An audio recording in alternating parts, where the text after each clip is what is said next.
listening to TMZ Movie Crashers.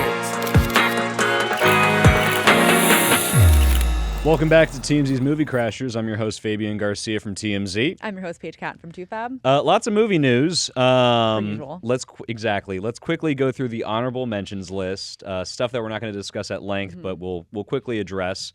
Essentially, what do we have here? Taylor Swift says her Les Miserables audition was a nightmare with Eddie Redmayne. That was interesting that she was up for 2 parts, but wasn't quite good for either part. The interview is really funny. It's interesting that Taylor Swift has clearly been trying to break into acting for a while and seems serious about that. And she also seems serious about directing. So I think she's going to attempt to have a movie career. So we will monitor that and see what comes of it. What else do we have here? Daniel Radcliffe, in terms of Wolverine, basically shutting down rumors saying that they're running amok and that he doesn't want to commit to anything that he can't love long term. And it sounds like he might not love the idea of playing Wolverine. And he also says that the only reason people perpetuate that rumor constantly about him is because he's short and kind of hairy. So I guess that's pretty much it. I think Daniel Radcliffe would be a disaster as Wolverine. So thank God that there's no truth to that.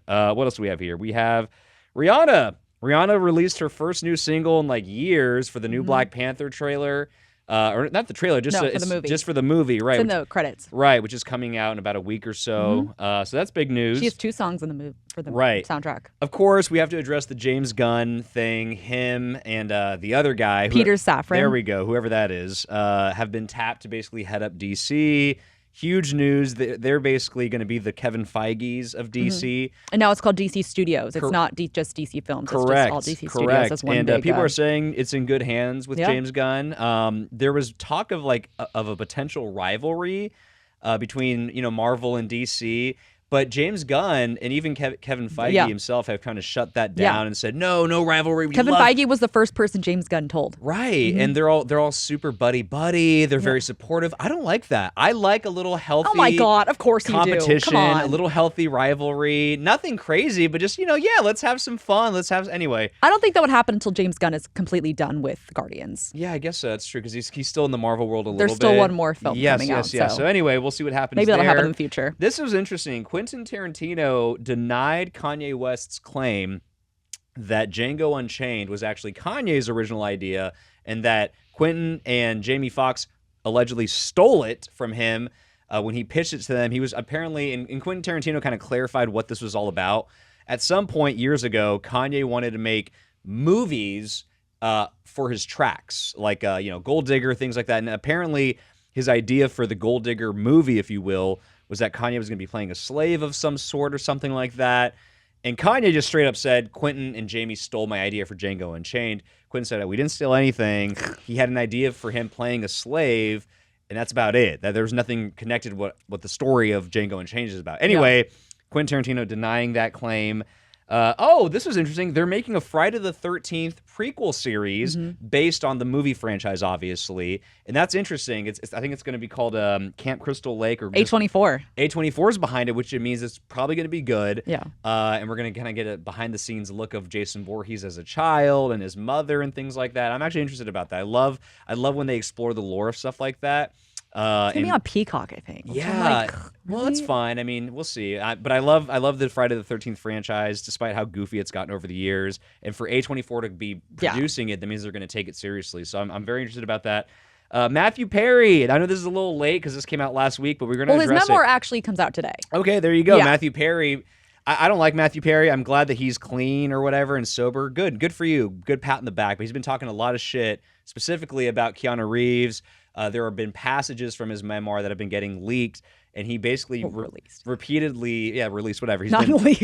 Not leaked. He's been, he repeatedly takes shots at Keanu Reeves and says, why is Keanu Reeves still among us while River Phoenix is dead and Heath Ledger is dead and all these great actors are dead, and yet Keanu Reeves walks among us super mean, hella out of pocket, in my opinion. Yeah, he also shaded Salma Hayek at one point, too. Oh, did he really? His coast? Wow. Yeah, from he said, Fools Rush In? That's crazy. You can look at ToofAb and TMZ. We have done a lot of Matthew Perry stuff recently. But yeah, he, during Fools Rush In, he basically said that her acting advice was nonsense and all this stuff. But yet, that was his first, big movie. It was his first big movie. I have I'm not going to get into this, but I have complicated feelings about Matthew Perry because I'm a Friends fan, so I'm torn. But because you don't want to talk too much crap about him because he's like a drug addict and stuff, or a recovering drug addict. He it's almost died several times. Like, so there's so many things. Despite that, you can't just say crazy things like that. Exactly. Like, you need to rein it in. Matthew Perry acting like a nonsense. Anyway, last but not least, Cormac Roth, who is the musician's son of Tim Roth.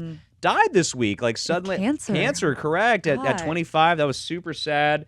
The movie world is mourning. And then last but not least, Justin Long says that Dodgeball 2, Vince Vaughn has got an idea for Dodgeball 2, a potential sequel. The only thing that's holding it back right now is Ben Stiller. Ben Stiller needs to get on board. In my opinion, it'd be a huge mistake to do Dodgeball 2 because it's a classic, and Zoolander 2 bombed, obviously. They made Zoolander 2. You're familiar with Zoolander, Ben Stiller? Yeah. But I just forgot they made a second one. They made a second one. It absolutely forgot about bombed. that. They should just leave these classics alone and do new stuff. Don't go back to. I hate this nostalgia thing of like, let's make White Chicks 2. Like, no, White Chicks is fine. Dodgeball is fine. No need for all these unnecessary ass sequels like 20 years later. Top Gun's the exception, I guess. But like all these other comedies, leave them alone. Let Ben Stiller do something new and original if he wants to. Anyway, let's start where we're really going to talk about today, which the big motion picture, which is our biggest story of the show. And we're talking about Shelley Duvall. Shelley Duvall is coming back to acting after 20 years of an absence, essentially. And she's going to be in this horror movie. It sounds like an indie movie. Yeah, indie horror film called The Forest Hills. The Forest Hills, from a director who doesn't have many big titles to his name. I kind of looked at his IMDb page. He's got a lot of short documentaries and short films and things like that. He hasn't made anything big. This might be his first big thing that he's making. And Shelley Duvall is going to be playing the mother of the main character, who's like tormented with like these really nightmarish visions and things like that. I don't know if she's going to be playing something in person, but she's playing the mother of this character, and she's going to be like in his head talking to him, I guess. And supposedly, I was reading this on THR, that the movie's about this guy who like turns into a werewolf, and he's like fighting the urges to become a werewolf. I don't know. So that's interesting. And the reason this is a big deal is because Shelley Duvall, again, has been absent from Hollywood and from acting. Her last film was in 2002, Manna from Heaven. Correct. And she was a big deal in the 70s and the 80s especially. And Shelley Duvall has been through a lot. She's been through a lot, and it's an understatement. It's an understatement for sure. Yeah. She's been through a lot, and it's unclear exactly why she stepped away from Hollywood. The Hollywood Reporter did a big profile piece about her last year. She's living somewhere out in Texas with like her husband, very remote, very removed from like Hollywood life completely. And supposedly she has like some mental health issues. That was put on display during a Dr. Phil appearance in 2016. Controversial. Very controversial because essentially so. she went on there and she was blabbering about all this nonsense kind of stuff and aliens and this, and she was saying Robin Williams isn't actually dead and all this kind of crazy stuff. And people felt like it was very exploitative, and you know, she seemed very unwell at the time. Like she needed help for sure. Right. And Dr. Phil and his whole production company, everything got a lot of backlash at the time. But that was kind of the last public thing we'd seen of Shelley Duvall. That was in 2016. 2016, and it left a lot of people concerned about her.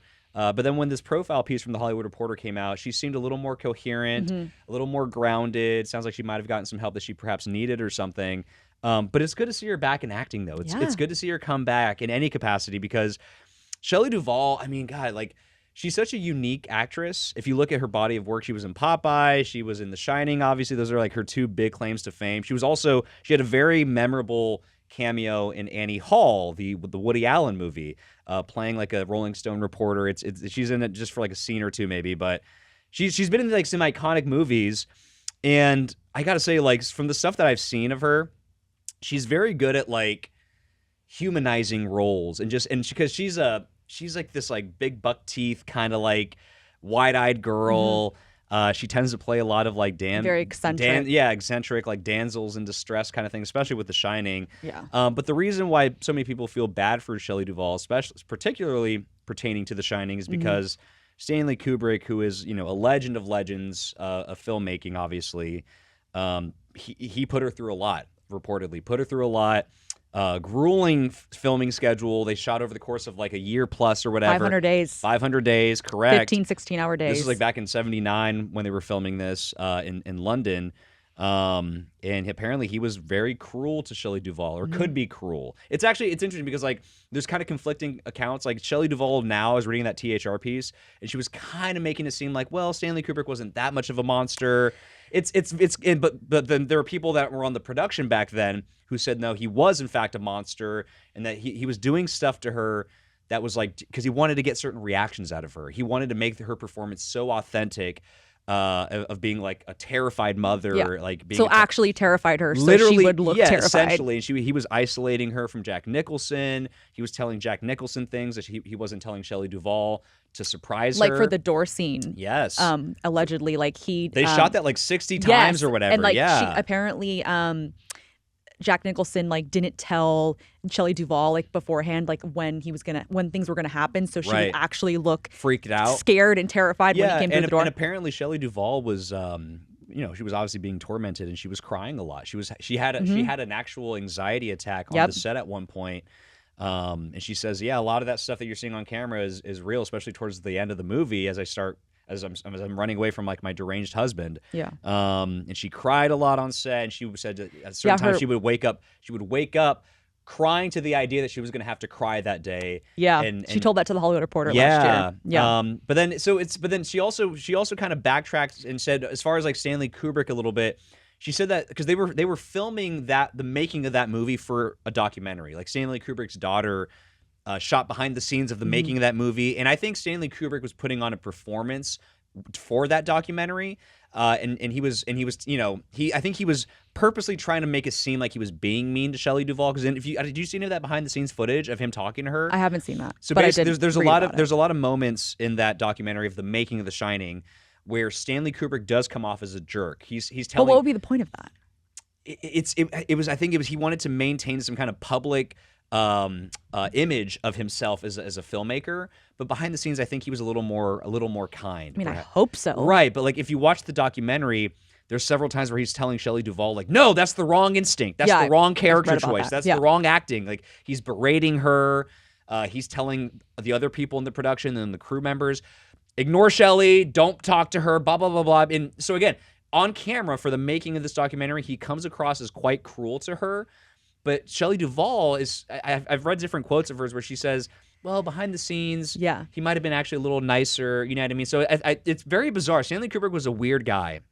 Obviously, he's a genius of filmmaking, but a strange guy. And I think in public, he wanted to maintain, like I said, maintain some kind of image, which is why I think he was hamming it up for the documentary camera in terms of being mean to her. He did, in fact, have a grueling film schedule. We know that for a fact, that he would do shoots after shoot and take after take after take. With the bat scene when she's running after Jack Nicholson the bat, that was like a record, like 120 takes, something crazy like that. Yeah, it was like a Guinness Book World Record kind of thing. Takes, right. Yeah. So anyway, in any regard, in any case, whether Stanley Kubrick was like intentionally trying to be mean to Shelley or whatever, she did go through a lot for the making of that movie. She was very committed, and I've seen The Shining so many times in my life. I've seen it like 12 times at this point. She carries that movie. I know Jack Nicholson is like the poster child. He's the star and the face of that movie, especially that iconic shot of his face through the door. But when you watch the movie, it's Shelley Duvall who's being terrorized, and you're watching her trying to do this balancing act. Because you actually recently watched The Shining, didn't you, for the first time? For the first time. So let's talk about it real quick. But before we get back to Shelley real fast, what'd you think about it? I mean... Okay, so I had like really high expectations. People say this is like one of the best horror movies of all time, blah, blah, blah. It's not your typical horror movie. Not at all. No. It's more like a mind fuck kind of thing. No, 100%. Yeah. And like, so, before anyone comes at me for not seeing it before, as I mentioned before, I'm not a big horror movie fan. My family doesn't like horror movies. I grew up on horror movies. But I could have totally have watched this with ease many years ago, but whatever. So I just wanted to know that. But it's also an older movie. It is. It came out in 1980. It looks kind of dated. Yeah. Some people say it hasn't really aged all that well in terms of scares and things like that. I think the movie still holds up today. I mean, it was so creepy. Very creepy more than anything. Absolutely. And I think atmospheric. The music is what beautiful. Yeah, not beautiful, but like what gets me. Like, if I feel like that's what made it creepier. Because like even the opening shot, like and he's like following the car. Yes, the music is what I think was the creepiest part of the entire movie.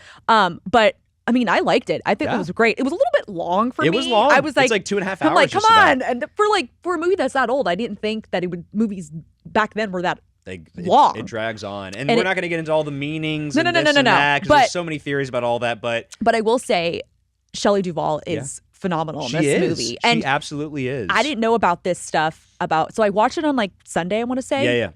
I thought it was a good Halloween movie. It was, Like, this is a perfect opportunity to watch for the first time. Totally. And I had read about Shelley Duvall like returning to acting, and I'm like, okay, I'll watch this. Yeah.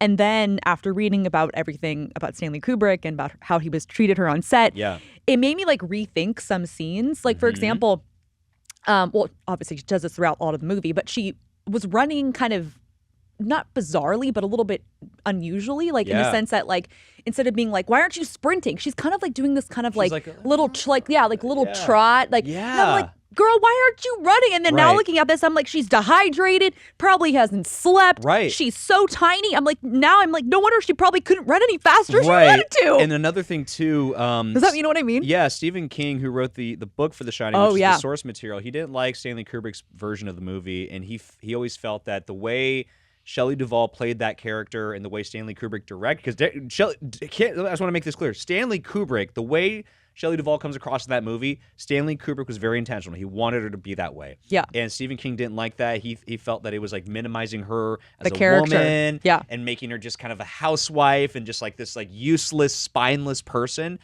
But I completely disagree with that. You watch that movie, and especially knowing what Shelley Duvall was actually going through behind the scenes, you watch that movie, and Shelley Duvall to me comes across as brave in that movie. Oh yeah, the character is brave, and I know she literally pulls him into a freezer by herself. Right, and like I know there's points in the movie where Jack Nicholson is like kind of manhandling her a little bit, like on several fronts, psychologically and everything else. Yeah. But like he was horrible. Yeah, it's absolutely horrible. But like Shelley Duvall, especially if you consider the time, like America in the 70s or the early 80s. What were the roles of women back then and marriages and things like that? That movie portrays it perfectly well, I think, in terms of men domineering their wives and things like that. If you think about it through, that's actually a good point. If you think about it through like that lens, that's what I was going to say, lens, you could kind of almost argue that she's kind of, it's almost empowering. It's totally empowering. I thought Shelley Duvall, especially as the movie goes on, she realizes, oh shit, Jack Nicholson / Jack, my husband, she's like, Jack Torrance, my husband, is losing it. He's going to kill me and my son. I have to fight for survival. And she does. And they escape him, obviously, in the end. But I thought Shelley Duvall's performance was like I said, humanizing. She really brings this like very touching, I'm losing my words here, but she brings this very like down to earth kind of like it's weird. She's almost like she's like it's a simplicity. There's a simplicity to Shelley Duvall in her characters and the way she plays them, and like a vulnerability that she has. She seems almost like gentle, but she's powerful at the same time. Exactly. She's like a doe-eyed, like a deer or something. You know what I mean? And she's very vulnerable and like wide-eyed and goofy smile and things like that. But I love Shelley Duvall. But she's also a badass. Right. And from the movie, and I've seen Popeye, she's great in Popeye, and she's good in a few other movies. She doesn't have that many iconic roles. She's got some, but by the way, another thing too, she was also the executive producer of like some like children's show back in like the 70s or 80s or something like that. That went on for like a couple seasons, and supposedly it was very ahead of its time. I haven't seen it before, but a lot of like celebrities back then were part of it. So she's a creative person. And the whole point of this conversation is to say that I'm glad that Shelley Duvall is coming back to acting, if she is in fact well, and it seems like she is. You know what I mean? I don't think these directors, I hope they wouldn't exploit her either. No. And I'm hoping the movie's good, and because like especially the fact that she's coming back to a horror movie specifically, that's very like. Well, the director actually gave a statement to toofab. He said, "Oh snap!" Yeah, he said Shelley was amazing to work with. Okay. Directing her was a real treat because I'm a huge fan of The Shining. Wow. So I'm very interested to know. And I'm also interested. Not to interrupt you, but I'm interested to. The movie must be compelling to get Shelley Duvall back into acting. Right. That's what I was thinking. If it's been it's been 2 decades, and she's willing to come back to acting out of her remote isolation, away from Hollywood, away from that stuff. And I'm also interested to know if she's going to have, because I'm sure people obviously are going to ask her about The Shining and all this stuff, because all of the treatment or, alleged treatment, mistreatment she got on set of The Shining, that stuff would not even fly today at all. Not even like a quarter of that. Not even a quarter. So I'm very interested to know if she has different thoughts on it, if she'll share different thoughts on it, or she'll just, say the same thing she did 20 years ago. Yeah, or if she'll just kind of just brush it off and just carry they're on. like, oh, it's past, it's past. Yeah, exactly. Because she seems like a very. If you read that THR profile, it's a good profile. Yeah, she's very like, hey man, like screw that. She kind of shoots like from the whatever. hip. Yeah, she's very like free spirited and stuff. So anyway, we'll see what comes of that. Happy Shelley Duvall is coming back to Hollywood. I'm glad I watched The Shining. Too. Yes, I'm glad you saw it too. It's a great movie. See it again though. There's so many layers, so many layers and meanings. I want to watch it on a bigger TV. My TV's gonna be small. It's a good one. And with that, we're gonna move on to our next segment, the Hollywood Hoedown. Oh, here we go. Yes, indeed. Yes, indeed. Gotta get our last. And for this one, we're gonna talk about sort of a different story. This is about Elizabeth Banks, who is starring in this new movie called Call Jane. Mm-hmm. It's about abortion. It's about this group of women acting in kind of like in secret. They call themselves the Janes, and this is basically happening in the 1960s, before Roe v. Wade was ushered in as the law of the land, right? And made abortions legal in the country. Obviously, that has since been reversed, and we'll get into that in a second. But at the time, in the 50s and the 60s, and obviously before that, it was illegal for women to get abortions, and there was a lot of women getting abortions at home, doing at-home abortions, coat hanger type stuff, like back alley stuff. You hear about this stuff all the time. It's like stuff of lore. And Elizabeth Banks plays one of the characters. She has to get an abortion and save her life. Right. In the movie, I don't know if it's already out or if it's coming out this week, but it just came out. Yeah. Okay. The trailer's out, and basically the news is that Elizabeth Banks in a recent interview said, I can perform an abortion if I needed to. I got so much hands-on experience in the making of this movie about the actual real procedure that I could probably do it myself. Do you have the quote from her? So when asked if she could actually perform terminations, she said, I think I might be able to actually. I'd like to have a little more practice because I didn't actually ever get to dilate anybody. I got to learn about the tools, watch the videos, but the procedure that we performed from 1968, there are similarities to it now, but it's not the exact same. And most abortions now are self-managed via 2 pills. Yeah, but still pretty. So I don't have really too much to say about this. I'm going to let you kind of take this one. Okay. But my only thing on this is a weird thing to say. It's a weird thing to say, and like weird thing to ask. It's a weird thing to ask. It's a weird thing to say. Basically, like, oh yeah, I could probably do an abortion. It's like, well, what? Like, it's just so bizarre. And like, I understand the time and the climate right now. Everyone's all up in arms because Roe v. Wade's been overturned, and all this. People are fired up about it. But it's like that's not a nice thought. Like, okay, cool, you can do abortions. Why are you even floating that? Are you like inviting? Yeah. Are you trying to like almost like kind of like stir up the idea of like, oh, if you need an abortion in Texas, come and see me. It's like I don't understand why you're even floating this. What's the purpose of it? It sounds a bit salacious to me. It's like, well, what? Like, okay, great. Why are we even discussing this? Like, it's just like, I think my theory on why she said that and why it was asked was because so many people right now feel like we're back in those old times again. And that all this back alley abortion stuff's going to happen and that the coat hangers are going to come back. In my opinion, that's very hyperbolic. I think that's hyperbolic.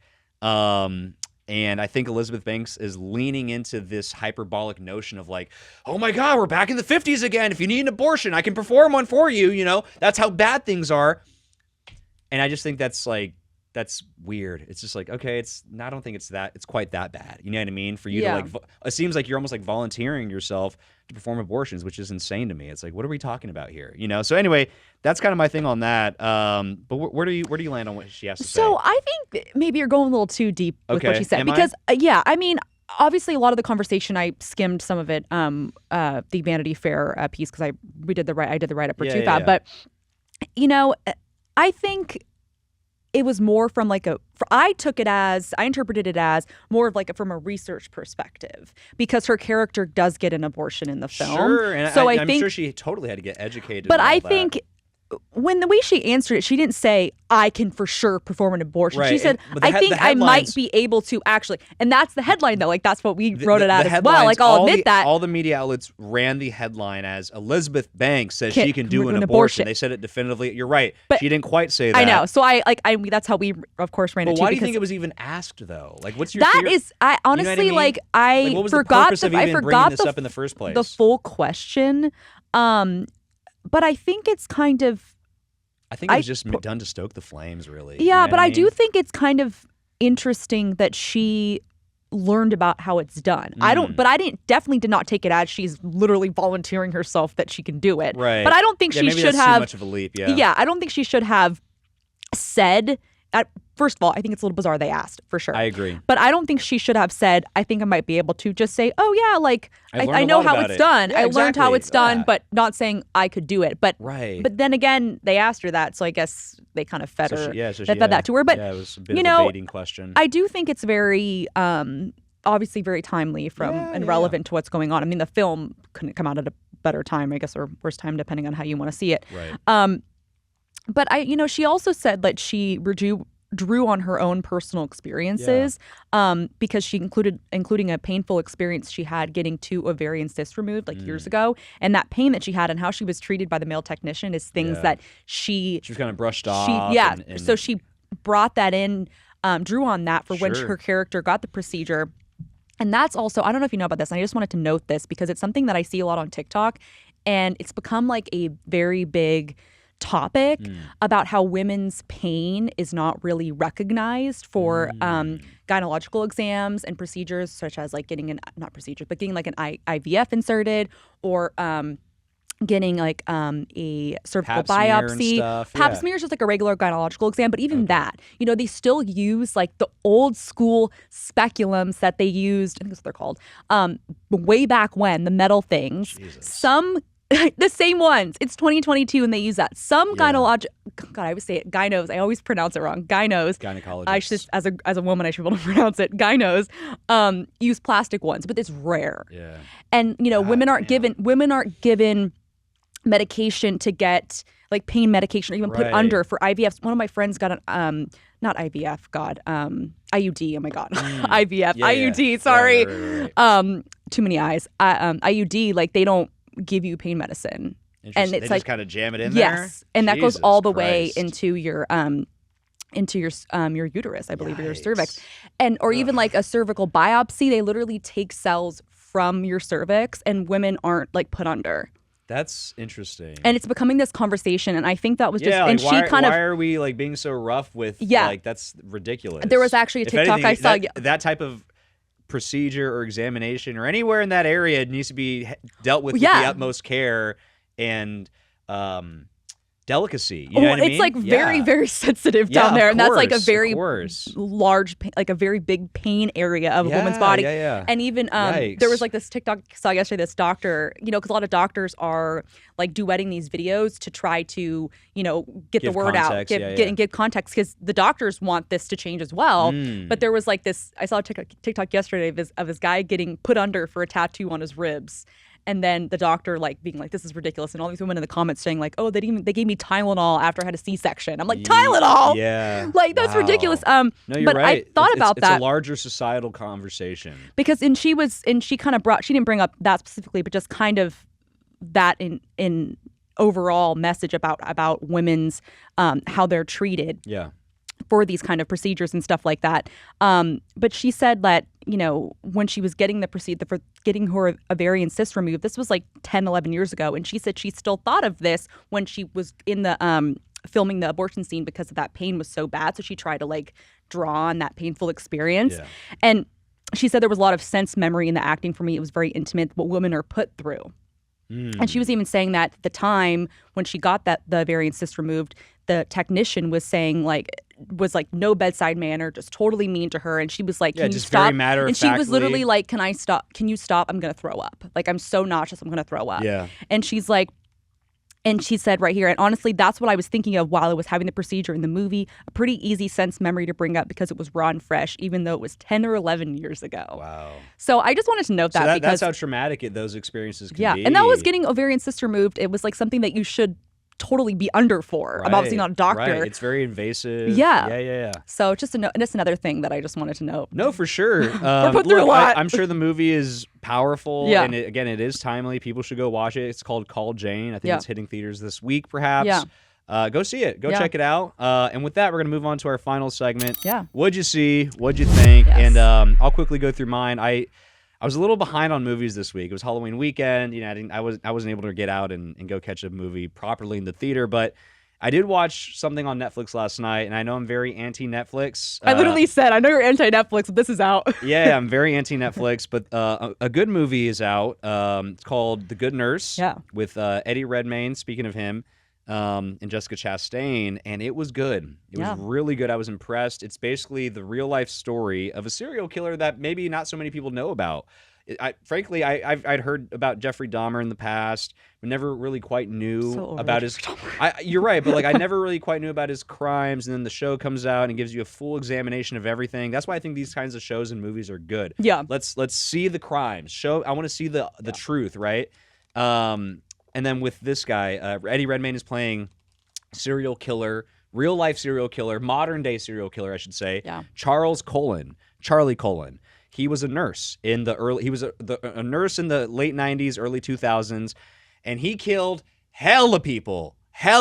Way more than any of the mainstream serial killers you know about. Upwards, the number is unconfirmed, but it's possible he killed upwards of hundreds of people, hundreds of patients. Oh my God! What they know for a fact is confirmed people that they were able to confirm that he killed is 40, which is still a lot. That's a lot.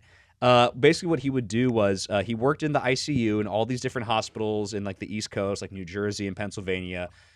He was going around and inserting like insulin and like drugs that they didn't need or that would kill them into their IV bags, and then they would code. I mean, like code blue, like they would code and start dying. Yeah. And then he was doing this for years and killing people secretly, right? Because he was a nurse. He had access. He had access to the drugs. He had access to everything. And then he finally got caught. But what the movie really shows is the corruption behind the cover-up. So it's sort of like the Catholic Church, you know.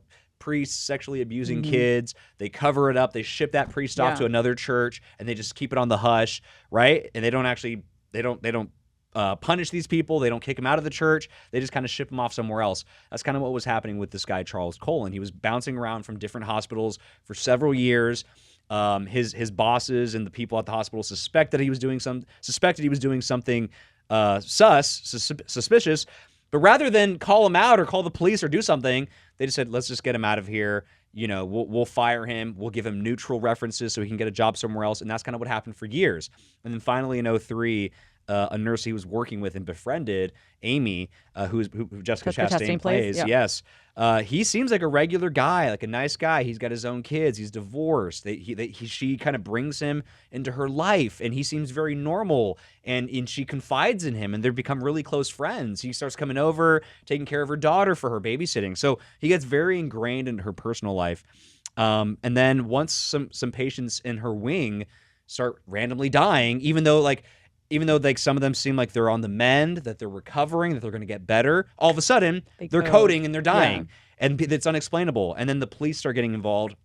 They're investigating, and the movie shows you that the hospital administration staff, like the risk management person and the hospital's lawyers and their board of directors, how corrupt these people were. God. The cops are trying to investigate and get to the bottom of it, but they're like, here's the bare bones report of our internal investigations. They waited like 7 to 8 weeks to even report like a suspicious death.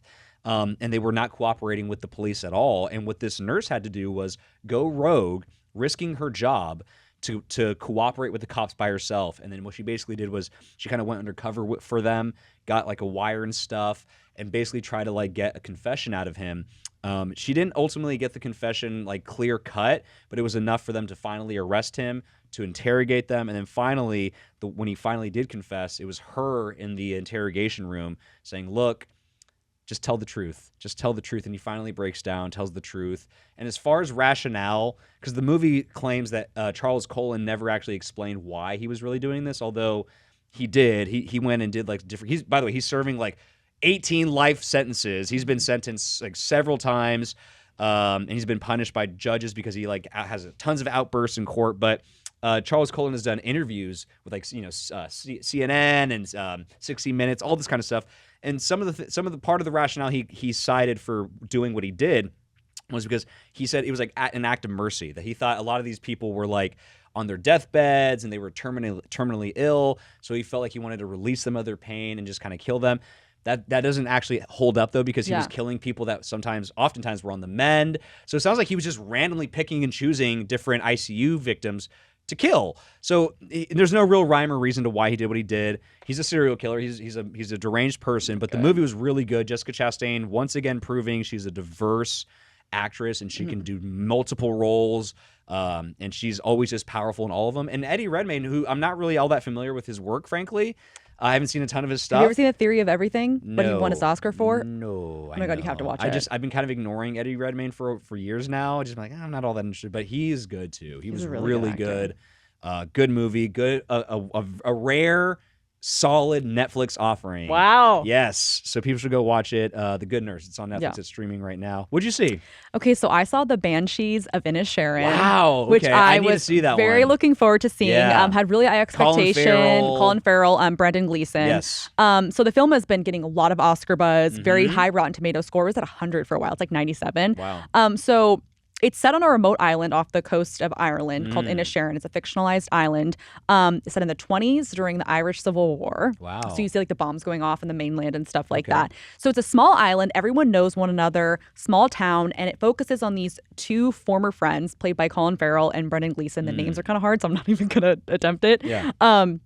So it begins with suddenly Brendan Gleeson's character says he doesn't want to be friends with Colin Farrell's character anymore. Out of nowhere. Out of nowhere. Yeah, and then it kind of like that ignites this a lot of the town people in town get involved because they're like, wait, are you guys fighting? Like what happened? And Colin Farrell finds out like what happened and like why he does this. And then it kind of, I don't want to spoil it because I think a lot of going into it really, I'm going to explain how I felt and what I thought of the movie in a second, but I'm not going to spoil anything because I think that not knowing anything makes it is really important. Better. Yes, you have to like you go in cold. All of a sudden, Colin Farrell is being iced out of this friendship. You don't understand why. Yes. So but the big reveal's worth it. You're saying.